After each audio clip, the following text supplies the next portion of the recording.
নমস্কার বন্ধুরা, আমি মনি রান্নাবাটিতে আপনাদের সবাইকে স্বাগত জানাই। চলে এসেছি আজকে কলমি শাকের একটা চচ্চড়ির রেসিপি নিয়ে।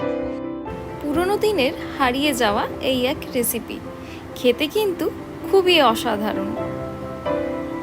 রেসিপিটা লাস্ট অবধি দেখবার অনুরোধ রইল।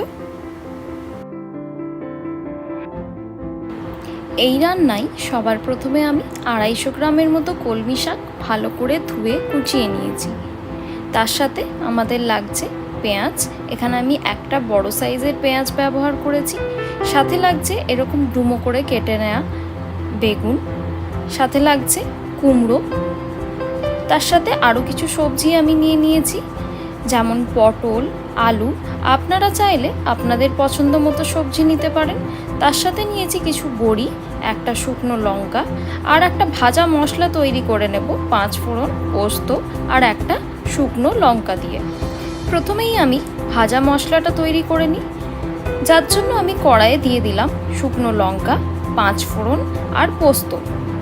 এবার ভালো করে এই সব কিছুকে ড্রাই রোস্ট করে নিতে হবে।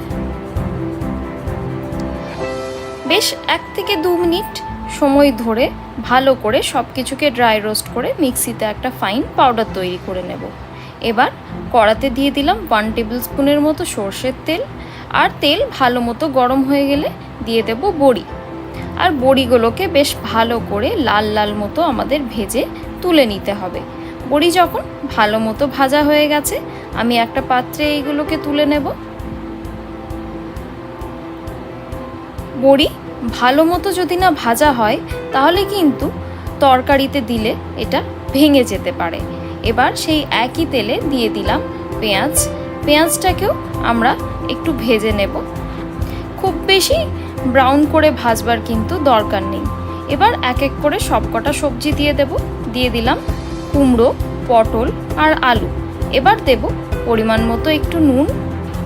আপনারা কিন্তু এতে আপনাদের পছন্দ মতো সবজিও দিতে পারেন, যেমন ঝিঙে, রাঙা আলু, বরবটি বা আরও অন্য কোনো সবজিও দিতে পারেন। এবার সব কিছুকে আবারও ভালো করে মিশিয়ে নিয়ে চাপা দিয়ে 5 থেকে 7 মিনিট রান্না হতে দেব। চাপা খুলে নিয়ে আবারও সব কিছুকে ভালো করে একটু মিশিয়ে নেব। এখন বেশ পেঁয়াজেও একটা ভালো কালার চলে এসছে, আর সবজিগুলো ভালো মতো ভাজা হয়ে গেছে। এখন দিয়ে দেব বেগুন। এবার দেব সামান্য একটু হলুদের গুঁড়ো। এবার আবারও সব কিছুকে ভালো করে কষিয়ে নিতে হবে। হলুদের কাঁচা গন্ধটা যাওয়া অবধি আমরা মশলাটাকে আবারও ভালো করে কষিয়ে নেব। প্রায় 3 থেকে 4 মিনিট ভালো করে সব কিছুকে কষিয়ে নেওয়ার পর আমি এবার এর মধ্যে দিয়ে দেব সেই ভালো করে ধুয়ে কুচিয়ে রাখা কলমি শাক।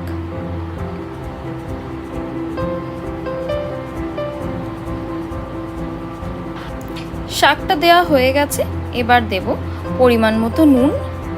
নুনটা আমাদের একটু বুঝে দিতে হবে, কারণ আমরা আগেও এই রান্নায় নুনের ব্যবহার করেছি। নুনটা দেবার পর হালকা হাতে সব কিছুকে একটু ভালো করে মিশিয়ে নিয়ে চাপা দিয়ে 5 থেকে 7 মিনিট আবারও রান্না হতে দেব। দেখতেই পাচ্ছেন শাকটা বেশ ভালো মতো মজে গেছে, আর শাকের থেকে বেশ ভালো পরিমাণে জলও বেরিয়ে থাকে, যাতে সবজিগুলো বেশ ভালো মতো সেদ্ধ কিন্তু হয়ে এসছে। আবারও সব কিছুকে একটু ভালো করে মিশিয়ে নেব।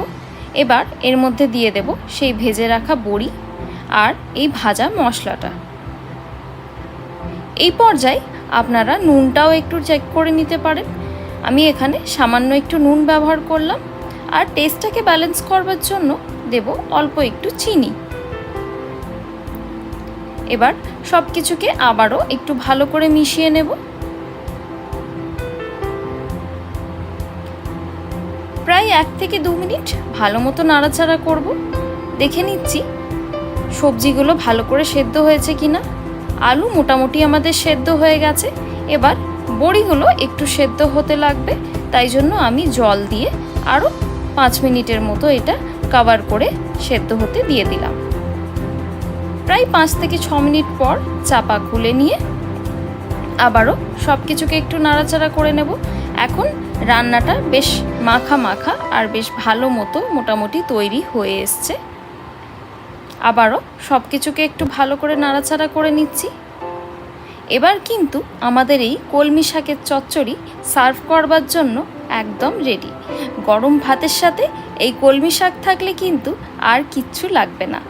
আশা করছি আপনাদের এই রেসিপিটা ভালো লেগে থাকবে।